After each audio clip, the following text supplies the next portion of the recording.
On Christmas Eve, 1854, central Japan was struck by a massive earthquake, measuring 8.4 on the Richter scale.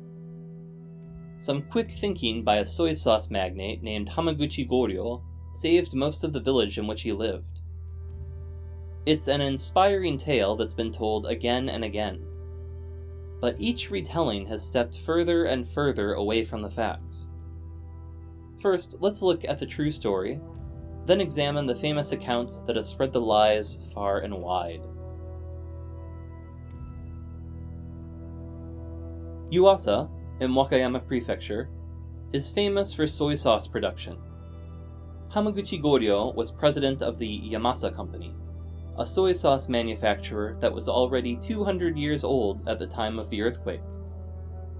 On that day, the president was already on edge. There had been a smaller quake the day before. It was dark when the quake struck, and Hamaguchi realized that the villagers would need something to guide them to high ground. Hamaguchi had already harvested the rice in his paddies, but left behind were bundles of straw, which could be made into ropes or sandals. But instead, he took a torch and set the sheaves alight.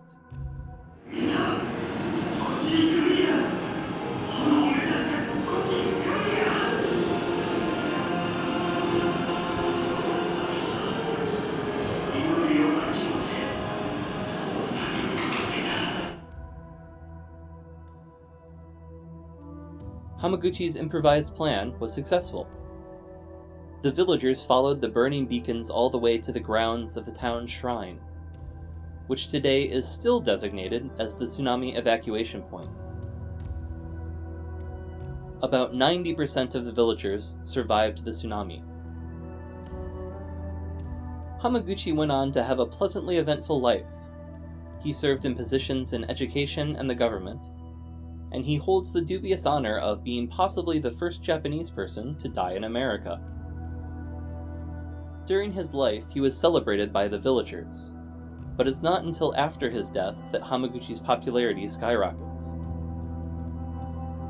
The first major account of Hamaguchi's story was actually written in English by writer and original weeaboo Lafcadio Hearn, aka Koizumi Yakumo. Hearn published a hagiographic tale of a sage called Oji-san by the villagers. Oji-san, Hearn helpfully explains, means grandfather. The story creates some dramatic tension by having Hamaguchi's grandson act confused at why Oji-san is setting all the straw on fire. After all the villagers are safely evacuated, Hamaguchi explains himself, then surveys his fields. I quote, "Hamaguchi now stood among them almost as poor as the poorest, for his wealth was gone. But he had saved 400 lives by the sacrifice. His grandson ran to him and caught his hand and asked forgiveness for having said naughty things. Whereupon the people woke up to the knowledge of why they were alive and began to wonder at the simple, unselfish foresight that had saved them. And the headmen prostrated themselves in the dust before Hamaguchi Goryo and the people after them." Hearn's English story inspired a Japanese rendition written by a teacher at a very fine institution called Minabe Elementary School. For 10 years, the story was required reading for 5th and 6th graders. Both Hearn's story and the textbook version emphasize Hamaguchi's self-sacrifice. And this just doesn't fit with the facts at all. Hamaguchi set some straw on fire. Yes, he saved a lot of lives in doing so, but that's not self-sacrifice, that's ingenuity. He lost some bundles of straw, but he also owned a soy sauce company. He was a fantastically wealthy man. He was rich enough to personally rebuild his village. He built temporary shelters for those who had lost their homes, and he hired the unemployed to build the village a seawall.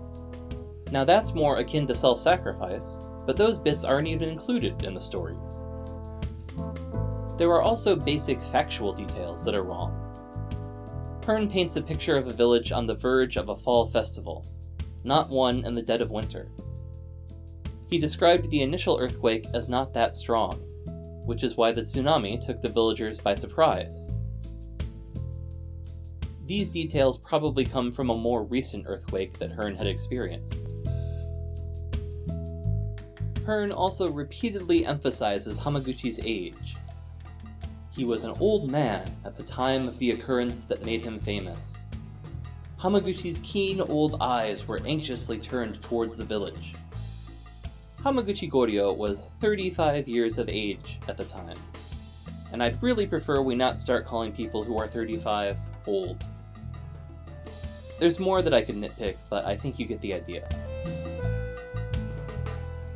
Despite all the misconceptions, Hamaguchi continues to be a symbol of tsunami preparedness. His tale has appeared in literature in several countries, and he's the symbol of World Tsunami Awareness Day within Japan. His estate is home to a museum commemorating the event and disaster preparedness in general. The museum presents the factual account of the story, but it also sells copies of Hearn's error-ridden tale. Hamaguchi Goryo is undoubtedly the hero in this story. I just wish they'd get the story straight.